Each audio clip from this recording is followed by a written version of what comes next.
आज के ज़माने में बहुत सारे लोग सरकारी नौकरी प्राप्त करना तो चाहते हैं, लेकिन वे यह नहीं जानते कि कौन सी नौकरी में उनको ज़्यादा सैलरी मिल सकती है और कौन सी नौकरी में उनको लगभग 50,000 रुपये से ज़्यादा सैलरी मिल सकती है।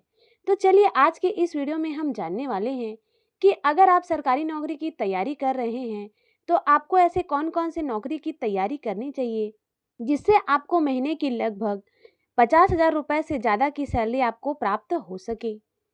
इंडिया में फिलहाल काफ़ी सारी सरकारी नौकरियां हैं जो प्रति माह 50,000 से भी ज़्यादा वेतन देती है। तो आज के इस वीडियो में हम बात करने वाले हैं कि ऐसे कौन कौन से गवर्नमेंट जॉब्स हैं जिसमें आपको 50,000 से अधिक वेतन मिल सकता है, जिनमें अगर आप काम करते हैं तो आपको प्रति माह लगभग 50,000 रुपये या उससे ज़्यादा वेतन मिल सकता है।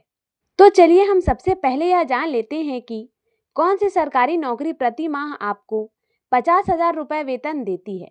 प्रति माह 50,000 वेतन देने वाली सरकारी नौकरियां काफ़ी सारी है, लेकिन आज हम आपको कुछ ऐसे गवर्नमेंट जॉब्स के बारे में बताएंगे जिनमें काफ़ी कम लोग करते हैं और इसमें वेतन कम से कम 50,000 या उससे ज़्यादा मिलता है।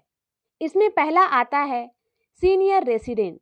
सीनियर रेसिडेंट का पद भारत के चिकित्सा क्षेत्र में एक महत्वपूर्ण स्थान होता है और यही कारण है कि इसकी सैलरी भी काफ़ी अधिक होती है। यह पद चिकित्सा छात्रों के लिए एक अच्छा करियर विकल्प हो सकता है, हालांकि इस जॉब के लिए बहुत ही कम वैकेंसी निकलती है। इसके चलते इस जॉब के बारे में ज़्यादातर लोगों को जानकारी नहीं होता। सीनियर रेसिडेंट बनने के लिए छात्रों को मेडिकल क्षेत्र में उच्च शिक्षा पूरा करना होता है और फिर किसी अस्पताल या चिकित्सा संस्थान जहां इस पद की जरूरत होती है या कोई वैकेंसी निकलती है वहां रेसिडेंसी प्रोग्राम में चयनित होना होता है।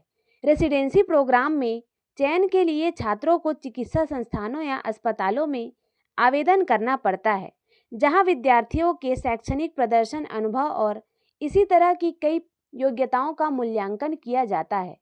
इसकी परीक्षा आसान नहीं होती है, इसमें आपको काफ़ी ज़्यादा पढ़ाई करने की ज़रूरत पड़ सकती है। एबीपी लाइव में छपे एक आर्टिकल के मुताबिक एक सीनियर रेसिडेंट को प्रति माह 65,000 से लेकर 2 लाख तक की सैलरी दी जाती है, हालांकि इनकी कमाई इससे अधिक भी हो सकती है। दूसरा है आईएएस और आईपीएस। आईएएस और आईपीएस की नौकरी के बारे में आप तो जानते ही होंगे, यह एक सम्मानपूर्वक नौकरी होती है। आईएएस या आईपीएस से संबंधित हमारे चैनल पे वीडियो डली हुई है और अगर आप चाहते हैं कि आईएएस और आईपीएस से संबंधित जानकारी आप प्राप्त करें तो हमारे चैनल पे विजिट आप ज़रूर करें और इन वीडियो को आप ज़रूर देखें। आईएएस और आईपीएस वे व्यक्ति होते हैं जो देश के मैनेजमेंट को आगे बढ़ाने में काफ़ी महत्वपूर्ण भूमिका निभाते हैं।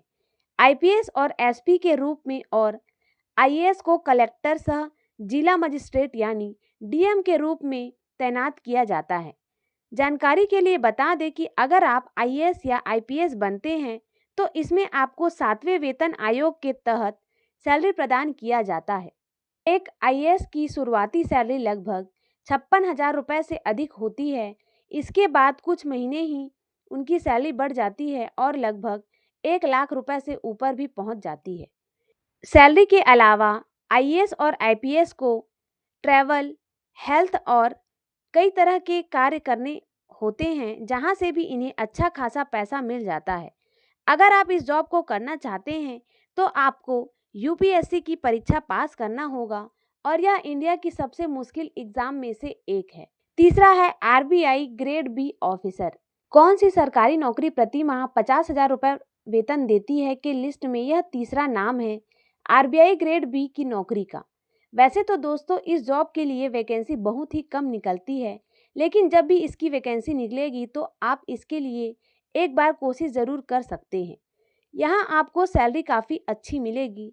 आरबीआई ग्रेड बी ऑफिसर के लिए आपकी उम्र लगभग 21 से लेकर 30 वर्ष के बीच होना आवश्यक होता है। हालांकि एससी और एसटी को 5 साल तथा ओबीसी को 3 साल की छूट इसमें दी जाती है। इस जॉब को पाने के लिए आपके पास किसी मान्यता प्राप्त यूनिवर्सिटी या कॉलेज से किसी विषय में 60% से अधिक मार्क्स के सर्टिफिकेट होने चाहिए। जानकारी के लिए बता दें कि इसकी परीक्षा को 3 चरणों में आयोजित किया जाता है। चौथा है DRDO साइंटिस्ट या इंजीनियर्स। DRDO, जिसे हम रक्षा अनुसंधान और विकास संगठन कहते हैं, समय समय पर कुछ वैकेंसी निकालता है। इसमें भारत के काफ़ी सारे योग्य विद्यार्थियों को अच्छी सैलरी वाली जॉब मिल जाती है। इस जॉब को पाने के लिए अनारक्षित श्रेणी के आपकी अधिकतम आयु लगभग 35 वर्ष तक होनी चाहिए। ओबीसी के लिए 38 वर्ष और एससी या एसटी वर्ग के लिए अधिकतम आयु 40 वर्ष होनी चाहिए।